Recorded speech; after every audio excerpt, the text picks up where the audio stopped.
Jokes, विनोद. Video शेवटपर्यंत पहा. दोन खुळे, गण्या आणि मन्या विमानतळावर. गण्या: अरे, एवढे मोठे विमान केव्हा रंगवत असतील रे. मन्या: आकाशात गेल्यावर ते बारीक होते, तेव्हा रंगवतात विमान. डोक्यात दोन भवरे असल्यावर दोन लग्न होतात असं ऐकलं होतं, पण दाढीमध्ये दोन भवरे असल्यावर दोन गर्लफ्रेंड मिळतात हे पहिल्यांदाच ऐकलंय मी. खरं आहे का ते? आयुष्यात कधीही कोणतीही अडचण समोर येऊन उभी राहिली तर चिंता करू नका.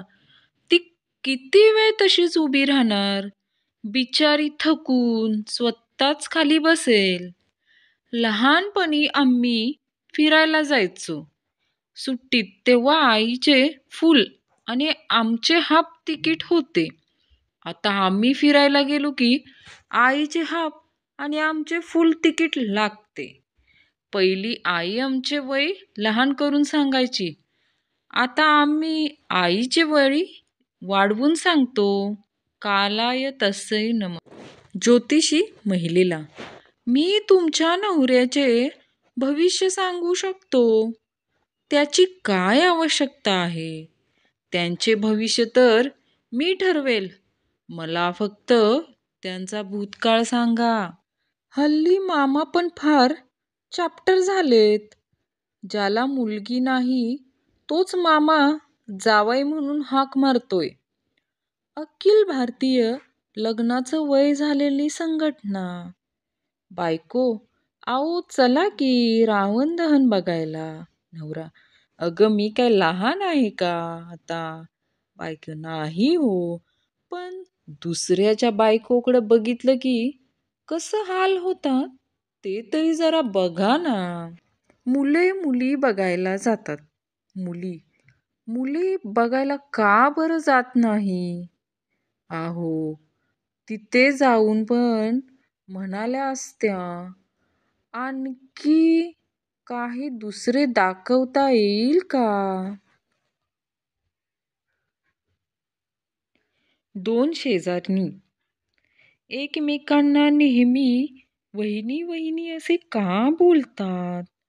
कारण त्यांना माहीत आहे की एकमेकींना ताई म्हणून हाक मारली की भाऊजींच्या मनात लाडू फुटू लागतील.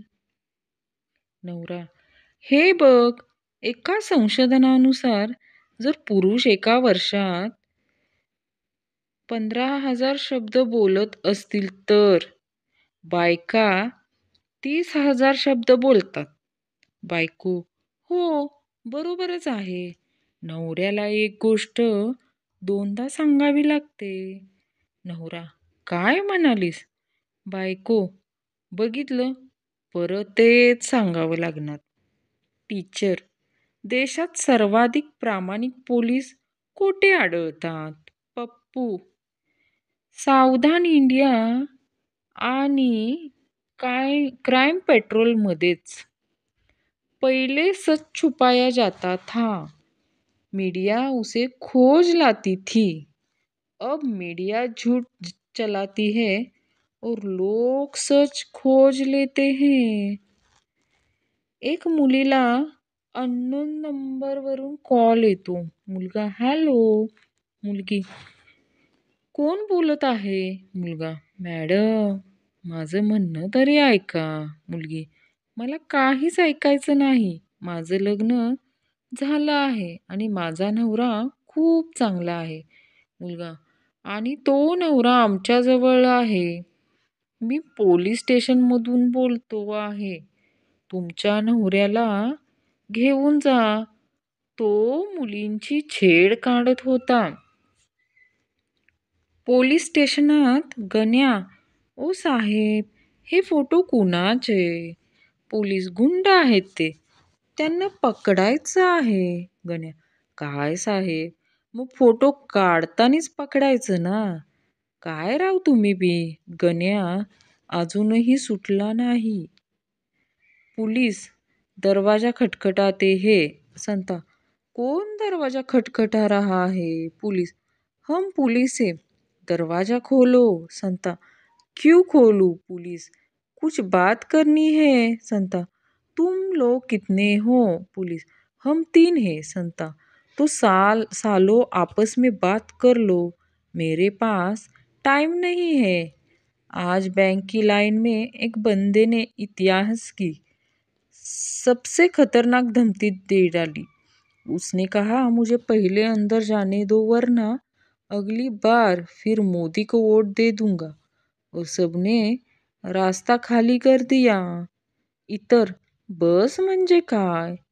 एक अशा प्रकारचं वाहन जेव्हा तुम्हाला घाई असते तेव्हा हळू चालते आणि जेव्हा आम्हाला तुम्हाला पकडायचे असते तेव्हा फास्ट चालते. इतर आई वडिलांनंतर आयुष्यातला दुसरा प्रेरणा देणारा माणूस म्हणजे बसचा कंडक्टर. तो नेहमी म्हणतो, पुढे चला, पुढे चला, थांबू नका.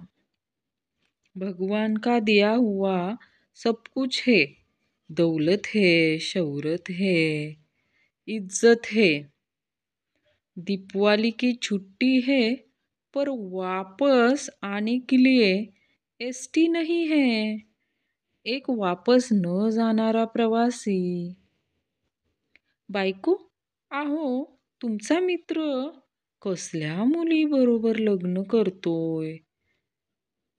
त्याला तुम्ही थांबवत का नाही? नवरा, त्याने थांबवलं होतं का मला?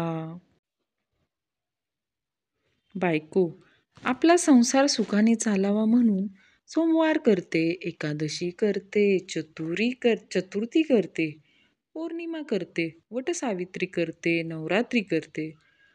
तुम्ही काय करता? नवरा, मी जे करतो ते कुणीच करू शकत नाही. बायको, असं तुम्ही काय करता जे मी करू शकत नाही? नवरा, मी मौन पालन करतो. नवरात्रात 9 दिवस दांडिया खेळताना बायकांचे आवडते गाणे. मी तो भूल चली बाबुल का देश, पिया का घर प्यारा लगे. बाकी 365 दिवस त्या पियायला इतका त्रास देतात की शेवटी वैतागून तू पियायला बसतो. मित्रांनो, पुरुषांच्या जीवनात समाधान नसतोच. घरी बायको नसली तर घर खायला उठतं आणि बायको असली की ती खायला उठते. नवरा, उपम्याला परत मीठ जास्त झालंय. इतक्या वर्षात हाताला सवय कशी काय होत नाही? बायको, मी म्हणते नसेल झाली हाताला सवय, पण इतक्या वर्षात तुमच्या जिभेला सवय व्हायला काय हरकत होती?